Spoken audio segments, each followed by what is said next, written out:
Fala pessoal, muito bom dia, muito boa tarde, muito boa noite a todos. Vocês estão bem? Estão bem? Acabou. Talvez a qualificação mais demorada que eu já vi. Uma qualificação que deu muito o que falar, muito interessante. É uma pista que definitivamente tem aquele ar, né, assim, de uma pista assim que sempre traz aquele ar de imprevisibilidade, né? E dessa vez não fez por menos, né? Eu, honestamente falando, falo que eu gosto bastante dessa pista, né? Acho que ela dá esse ar e acho que isso é o que pode haver de melhor, ainda mais numa falta, digamos assim, de um grid mais equilibrado, né? Equilibrado mas poderia ser mais, né? E quem? Adivinha quem?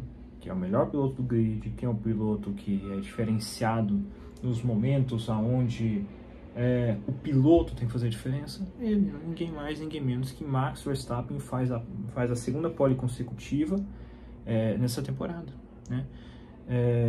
1:41.117 sob uma condição climática de chuva, meio que ventania muito forte, né? É outra coisa também que é uma característica dessa pista, por ser um circuito de rua, mais um, né?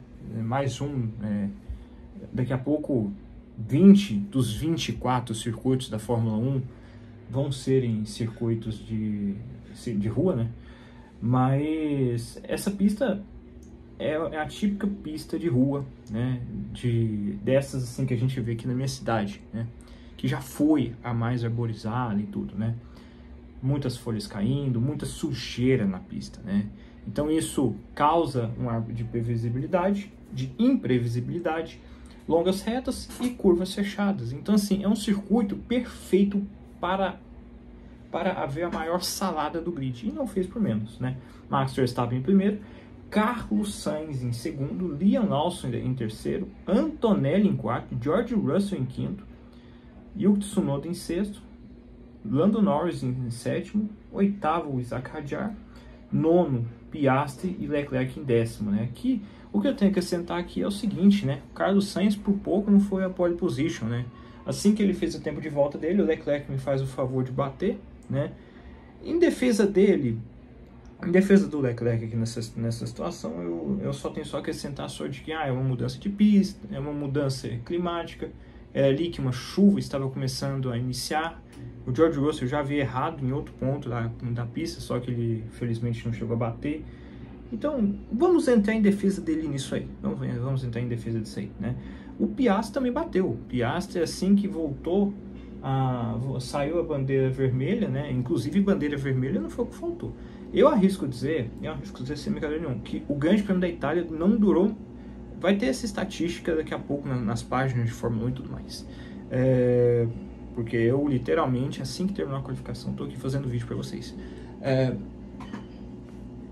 Tipo assim, é a primeira vez que eu vejo uma qualificação durar mais do que um período de corrida, né? Eu falo isso porque o Grande Prêmio da Itália do ano passado, na corrida passada, né, no Grande Prêmio da Itália, foi 1h10, salvo engano. E aqui também acho que foi 1h10, para não dizer 1h20. Porque tivemos não uma, não duas, não três, não quatro, não cinco, mas 6 bandeiras vermelhas no decorrer da qualificação, né? Eu acho assim, e aqui eu acho assim que fica a maior decepção os pilotos da McLaren, né? Porque o Piastri bateu, né? E o Lando Norris poderia ter aproveitado essa situação. Ele só ficou em sétimo. O melhor carro do grid ficou em sétimo e em nono, né? O Piastri, que inclusive teve muita dificuldade esse final de semana inteiro e tudo, né? Outra decepção também é as Ferraris, né? O Leclerc em décimo e o Hamilton, que a gente vai falar daqui a pouquinho, em décimo segundo, que chegou até a liderar, né? Que chegou até a liderar os treinos livres, mas treino livre, infelizmente, é uma coisa e qualificação em corrida é outra, amigão, né? Infelizmente ou felizmente, vai de cada um, né? Eu acho que aqui o mérito positivo que vai para o Carlos Sainz, que conseguiu quase foi pole position, né? Quase. Ele não conseguiu melhorar o seu tempo inicial de volta ali no Q3, mas é uma Williams em segundo, gente. qual foi a última vez que isso aconteceu, né? Espetacular resultado do Carlos Sainz. Liam Lawson em terceiro, ele e o Verstappen, acho que o Antonelli, salvo engano, foram os que mais melhoraram seus tempos, tá? Deixa eu só abrir aqui com o meu cachorro, porque tem um cachorro meu aqui que tá pedindo pra...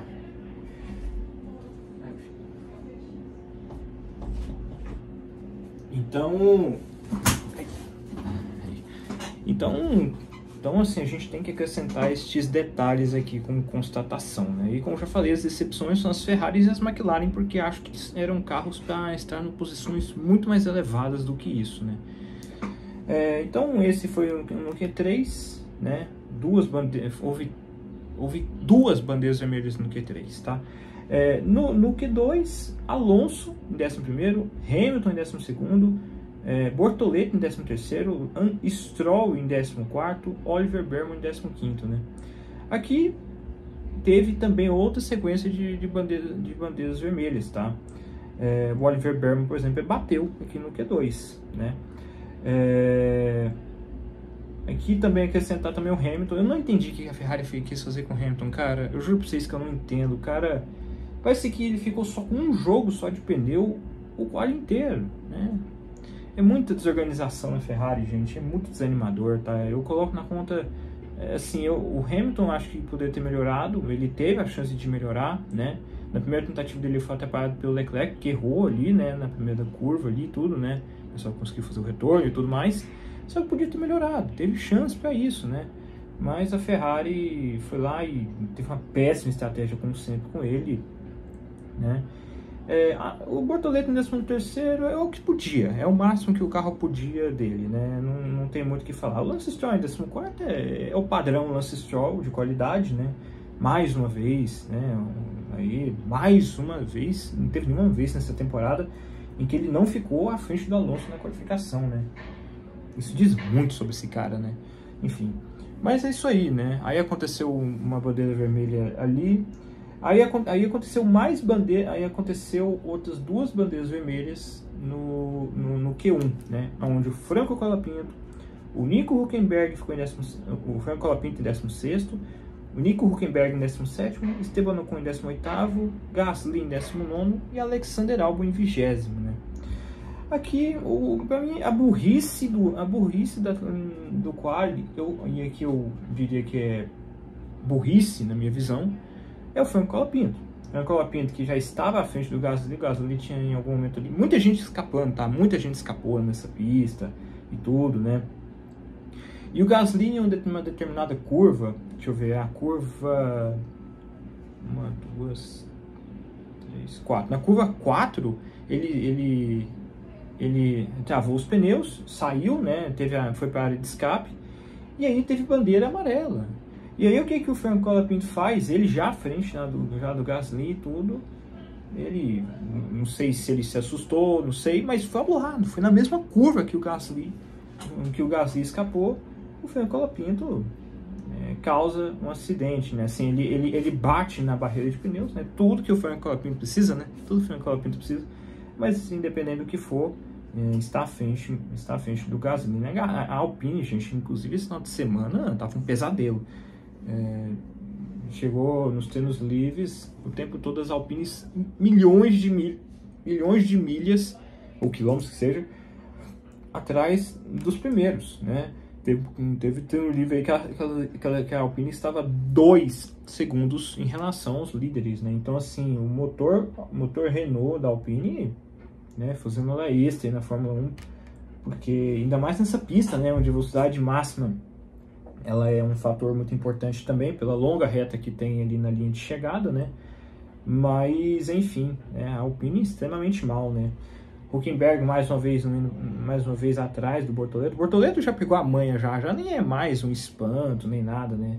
O Bortoleto fica à frente do Hülkenberg. O que eu só peço é que o fantasma da primeira volta, ou alguma coisa que sempre parece que acontece com o Bortoleto, alguma coisa assim relacionada a alguma largada ruim, ou algum problema na embreagem, ou coisa do tipo, prejudique ele fique ali atrás até mesmo do Nico Hülkenberg, né? Mas enfim, eu acho que Houve outras duas bandeiras vermelhas, cara, que eu não me lembro exatamente o que era. Eu não tô lembrado, oh, meu Deus do céu, eu devia ter notado isso. Mas enfim, 6 bandeiras vermelhas, 1 hora e lá vai cacetada de treino classificatório, muito cansativo, né, assim, não é cansativo, né, a gente dá um desconto aí, porque, né, teve a questão aí desse tanto de gente aí errando e tudo, né, então dá um desconto, né, mas é um quali que dura, que é uma qualificação que durou mais do que a corrida em si, né. Inclusive, essa pista foi renovada até 2030, né? Eu achei boa a decisão, apesar de achar de que essa pista não tem muito o perfil da Fórmula 1, assim. É uma pista, é literalmente falando, gente, é literalmente falando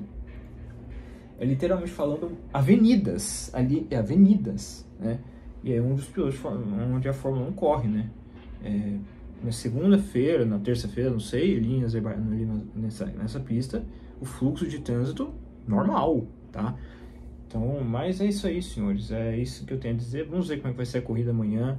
Tô muito curioso como é que vai ser. Eu acho muito difícil o Verstappen não vencer essa corrida, porque ele não tem ameaças muito grandes ali, ó. Veja só, o Lando Norris lá em sétimo, que para mim torna a dizer foi um desperdício.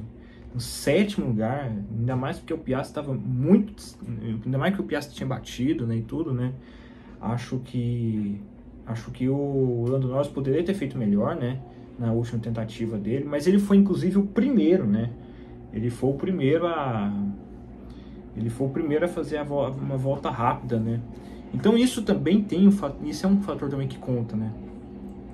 E assim, né, gente, na Fórmula 1 é o seguinte, assim, há casos e há casos, mas normalmente quando o piloto é o primeiro a fazer uma volta rápida, normalmente, ainda mais em uma pista onde tem muita sujeira, é muito mais difícil para o piloto ter um tempo de volta melhor, porque a pista volta a ficar suja no lugar onde o carro de Fórmula 1 estava, suja a pista, a aderência é menor, né?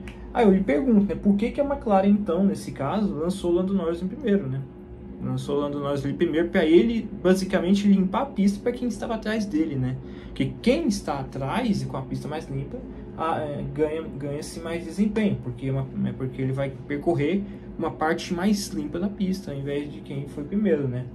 E não vamos negar também assim que isso também foi um dos fatores que ajudou o Verstappen nessa volta dele, além do talento espetacular que ele tem, dele não ser um piloto arregão ou bunda mole aí que nesse tipo de condições de chuva ou de sol, chove no molha e de uma ventania fortíssima que estava tendo no final da qualificação, né? Outra coisa também que é característica nessa pista, né? Muita ventania, né? Ele faz a diferença, ele é esse piloto espetacular, né? Então, com certeza, grande parte aí dessa pole aí do Verstappen, né, eu coloco na conta do Verstappen, tá? Foi genialidade dele. E para mim também, elogios aqui, mais uma vez, aqui ao Liam Lawson, né? Enquanto o Hadjar, por exemplo, né, que é o companheiro de equipe do Liam Lawson, lá em oitavo, e o Liam Lawson em terceiro. Então isso é um fator que conta, né? Porque teve gente que melhorou seu tempo de volta na segunda tentativa e teve gente que não melhorou, né? E o Liam Lawson e o Verstappen, né, o Antonelli também, né? Foram pilotos que não melhoraram, foram pilotos que melhoraram seus tempos, né? Então, enfim. Então é isso aí, senhores. Então basicamente foi isso, tá? Vamos ver como é que vai ser a corrida amanhã. Eu acho que o Verstappen já tá com 90% da mão da vitória já, porque a Williams eu acho que não tem ritmo para o Verstappen, nem a Racing Bulls. Talvez as Mercedes até tenha, mas vai ter 2 carros ali da Williams e da Racing Bulls ali na frente, então possa, né, não sei, gente, assim, há uma previsão assim de uma corrida bastante movimentada, né? Mas é isso aí, senhores, é isso que eu tenho mais a dizer a vocês sobre esse quali demoradíssimo que foi do Grande Prêmio do Azerbaijão, tá? Então é isso aí, pessoal. Pode se ter faltado muita coisa, aconteceu muitas coisas, né? E pode ser que tenha passado batido alguma coisa, mas basicamente acho que o mais importante, eu já disse, né? Nunca na história houve tantas bandeiras vermelhas na qualificação, igual teve nesse Grande Prêmio, e quando o talento braçal faz toda a diferença, né? Então é isso aí, senhores. É isso que eu tenho a dizer a vocês sobre esse grande prêmio, tá? Quer dizer, a qualificação desse grande prêmio. Vamos amanhã para a corrida amanhã, que é 9 horas da manhã. Inclusive, a quali foi 8 horas? Não foi 9, foi 9. Pra vocês terem noção, 9 horas. É mais cedo do que normalmente já é, né? Enfim. Então é isso aí, senhores. Partiu, abraço a todos e foi. É nóis.